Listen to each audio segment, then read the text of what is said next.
Place. And I'm also joined by Reeh Taylor, who is the president of the DWA, the Downtown Winnipeg Association. Gentlemen, nice to see you again this morning. Well, you getting some coffee? Reeh, you got some coffee going? Is that? I did indeed, thanks. Yes, I'm all coffeeed up. Al, there's one thing I wanted to tie up quickly, if I could, from yesterday. Now, the Winnipeg City Center, we didn't really get a chance to talk about this, and of course the downtown area. It's kind of a blend of older, restored, and newer development complexes. We talked yesterday that Eaton Place itself was put together, what, 1917, yeah. All right. Correct. Now, that combined with the old and the new, combining the two together, do you think that's a good thing for the downtown area, or should they go all modern? What do you think?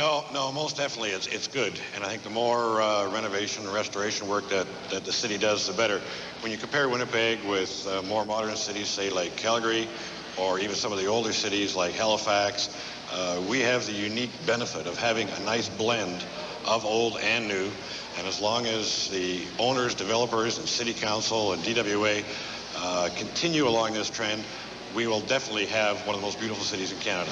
I agree with you. You know, there's no question to see the old there and have the old restored maybe a little bit, but to keep a reminder of how things used to be, and it gives it that historic sort of Stan, it is much more difficult to take old and keep it functional and yet it blend with the new. That's a much more difficult task. And cities in the past and owners of properties have just too often said, drive a bulldozer through it because that's the easier way out. Exactly. It's easier, but it does nothing for the city from the point of view of having a heart in the city. All right, Reeh Taylor, president of the DWA, the Downtown Winnipeg Association. The first question, Reeh, is what is the DWA all about? What does that involve exactly, Downtown Winnipeg Association? Well, it's an association of businesses in the downtown area. It's open. Membership is open to any business in the area. It has acted over the years as a voice for downtown business. And not by this, I don't just mean retailers.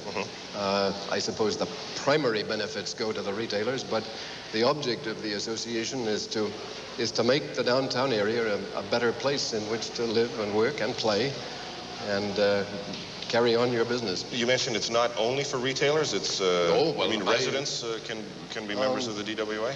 Or just regular non-business people, can they be members? Today we don't have any residents who are not also carrying on business. But the benefits of the DWA's efforts spill over to benefit the residents, we hope. Reeh, give me some examples. What specific benefits are there from being a member of the DWA? Well, is it in advertising, or is it in helping to make the people aware? It's a blend of promotion, of making submissions to different governmental bodies. For example, we've, amongst 1,001 things I could cite you, the DWA has been responsible for bringing in the free Saturday parking, the 2-hour parking free. We've made representations to different levels of government. We're making representations to the Forks Development Board, to the City of Winnipeg Zoning Group, to the City of Winnipeg Parking Study.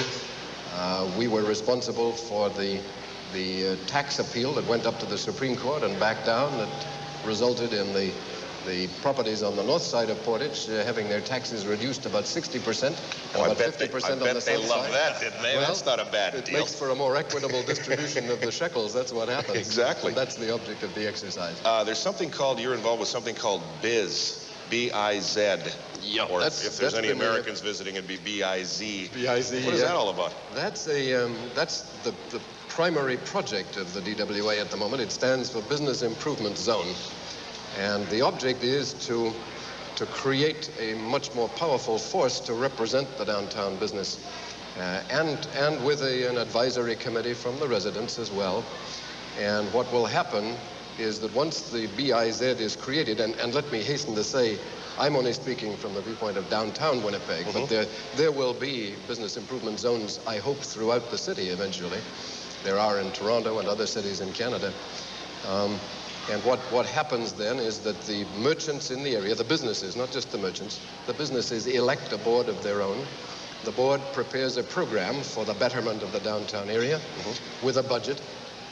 The budget is sent to City Council, which one hopes approves it. And then, one would hope, yes. Then that budget is raised by way of a levy as a percentage of the business tax. But it's a what should we call it, a self-created levy. It's not a tax so much as something that one can attribute as part of his promotional or public relations budget or advertising budget. So the DWA is by far, far more than just a business club. Oh, heavens, yes. I mean, it goes far beyond that. It's no kind of a club. It's a hard-working group. One other quick question, and I asked this about to Al yesterday. Why is it so important to get people back to downtown? Why do you think that's such an important thing, especially for this city? From my point of view, what has happened here is what has happened in so many cities in North America. We've had wonderful development in the outskirts of the city, which has, in effect, leached away the blood from the heart of the city. There's an interesting analogy, leached away the blood from the heart of the city. But that's what's happening, and so we've got to revitalize the downtown area. We've got to get it alive again, and I see this happening around me here. And I think what's happening in downtown Winnipeg is damn exciting. I'm hopeful that the DWA can play its part in persuading people of that excitement. Well, leaders in that field, certainly, of revitalizing downtown is Al Hamm and the good folks here at Eaton Place, and that's why we're here, to tell folks at home and folks live here at Eaton Place what that's all about. Reeh Taylor, president of the DWA, thank you so much for joining us this morning.